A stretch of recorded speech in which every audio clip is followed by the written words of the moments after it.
You've gotta be properly big to get the proper, big pop star rollout these days, so count Rihanna among the properly big. The Barbados-born R&B songstress touched down in Toronto on Thursday night at the Danforth Music Hall for the second stop on a Gruner-Link promotional trip in support of her new album, Unapologetic, that will see her honoring a whopping 7 surprise concert dates in 7 cities in 7 countries in 7 days. The 777 tour, as this stunt has been dubbed, is Gruner-Link only in relative terms. Of course, Rihanna is being whisked between shows on a privately chartered Boeing 777 jet, with 150 international journalists and contest-winning fans from the Rihanna Navy in tow, and is, thus, being spared most of the air travel indignities that would move the typical transatlantic passenger to contemplate suicide by suction flushing in the rear cabin washroom 3 days in. Still, the fiscal realities of the present-day music industry don't allow our contemporary hitmakers much in the way of gross, globe-trotting indulgence on this scale anymore. This is an old-school, take-it-to-the-people promo campaign, and an expensive gambit aimed at sustaining Rihanna's indefatigable sales figures through at least another quarter or 3 when Unapologetic drops on Tuesday. The 24-year-old Robin Rihanna Fenty is undoubtedly worth the investment, having reliably knocked out one smash album per November 2009's Rated R, 2010's Loud and last year's Talk That Talk, each cycle since 2007's career making Good Girl Gone Bad and the indelible single Umbrella were given the chance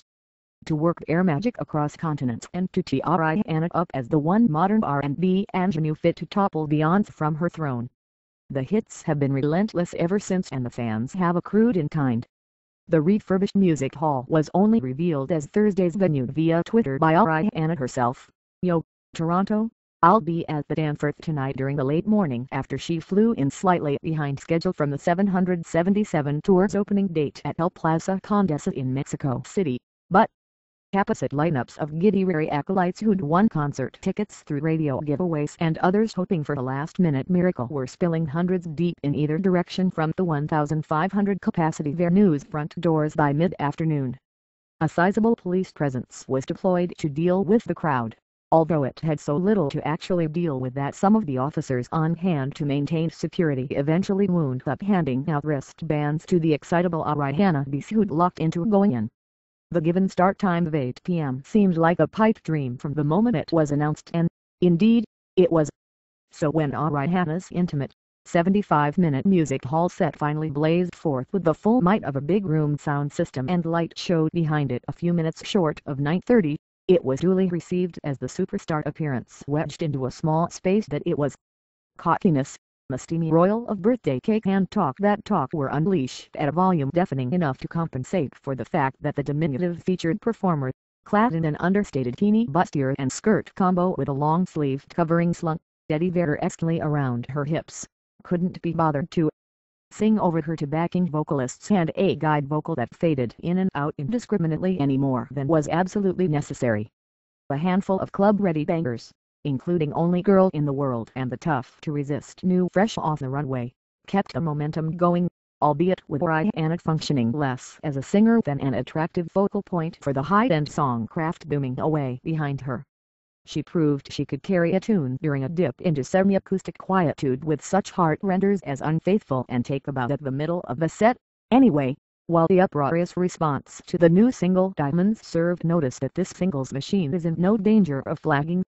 Umbrella, for its part, asserted itself once again as Rihanna's timeless bid at pop goddesshood. The deliriously satisfying post-rave for Fourth's Monsters Where Have You Been and We Found Love, meanwhile, promised nothing short of a big, stupid, gay/straight alliance dance party when the full-on Rihanna Arena tour returns to Toronto at the Air Canada Centre on March 18 and 19 of next year. Tickets for the latter show, which was, unsurprisingly, announced in the immediate aftermath of last night's music hall gig, go on sale November 23. The first date sold out back in mid-September. The new one will likely do the same. It will be plastic, yes, but it will probably be fun,